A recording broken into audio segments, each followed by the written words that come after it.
Okay, in this lesson, we're going to go through some basic definitions and kind of get the ball rolling on how to graph a quadratic equation. You're going to notice when we complete your notes that we're not going to fill in quite everything through the video. We're going to leave some of it to wait to do together, but I wanted to get some of the writing out of the way. Our essential question, how do we graph a quadratic function using critical attributes?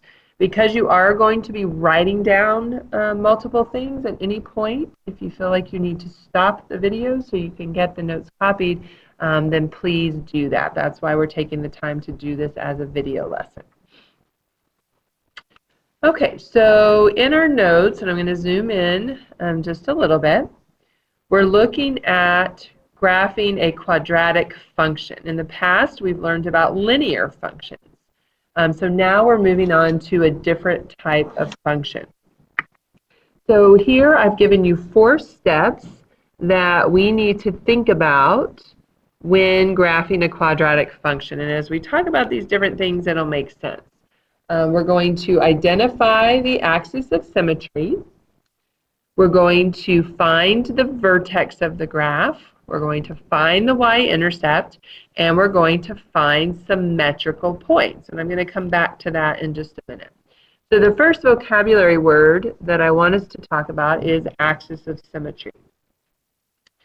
Step 4 here said find symmetrical points. Well, the graph of a quadratic function is the line of symmetry. It is the line that divides the parabola, not the parabola, but the parabola in half. And I'm going to come back to that word parabola in just a minute. So it's the line that divides the parabola in half. I'm going to have to zoom out just a little bit more because I don't have my, now it's foggy. There we go. Okay. So, and we have an equation for the axis of symmetry. Since it's a line, we are talking about a vertical line. We know the equations of vertical lines are x equals. So our formula is x equals negative b over 2a. So that's a really, really important formula that we need to remember. Now I want to come back to this word parabola that I mentioned. Okay. This is another kind of vocabulary word. The graph of a quadratic function is called a parabola. Our graph is going to be U-shaped. And you're going to see that it can open up or it can open down. Okay? And coming back here to our symmetrical points, a parabola is symmetrical.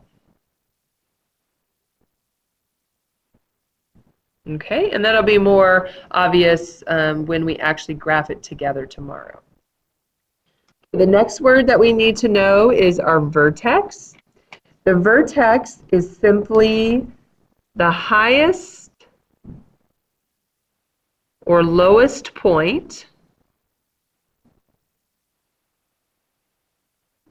on the graph. And something that's really important about the vertex is that it's on the axis of symmetry. And you'll see I abbreviated axis of symmetry. That's important because we're going to use our axis of symmetry to be able to find the vertex. Another little comment about the vertex is oftentimes we call this the minimum or the maximum, depending on whether our graph is opening up or down. These are critical attributes that we're going to look at and be asked about. Our next word is y-intercept. We know the definition of y-intercept. We know it's the point that crosses the y-axis. You should already know that. But what I want to mention to you is that when we look at our quadratic function or equation, that you're going to notice it is the C value. So a lot of times we can just look at the equation or function and automatically know what the y-intercept, and so that's why it's listed as one of our steps for graphing, because it's easy to recognize. The last thing or definition I want us to look at is standard form of a quadratic. You're going to notice this is just more or less like standard form of a polynomial where our exponents are written in descending order. But this is really important because it's going to help us be able to find our critical attributes. So standard form would be ax squared plus bx plus c. So you see that the exponents are in descending order. Our highest exponent is a 2. That's how you know, that's the degree. That's how you know it's going to be a quadratic. And the a, b, and c are just going to represent numbers or coefficients in our problem.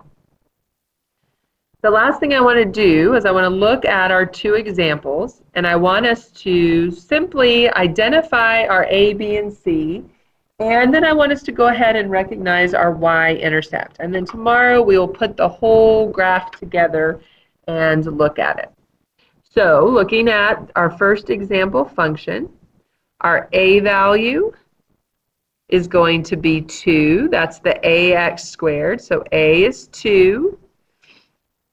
B is -8, and C is 6. Okay, so that's going to get us set up. Now, which of these is our y-intercept? We said our y-intercept is the C value, so our y-intercept is simply 6. If we wrote it as a coordinate, it would be 0, 6.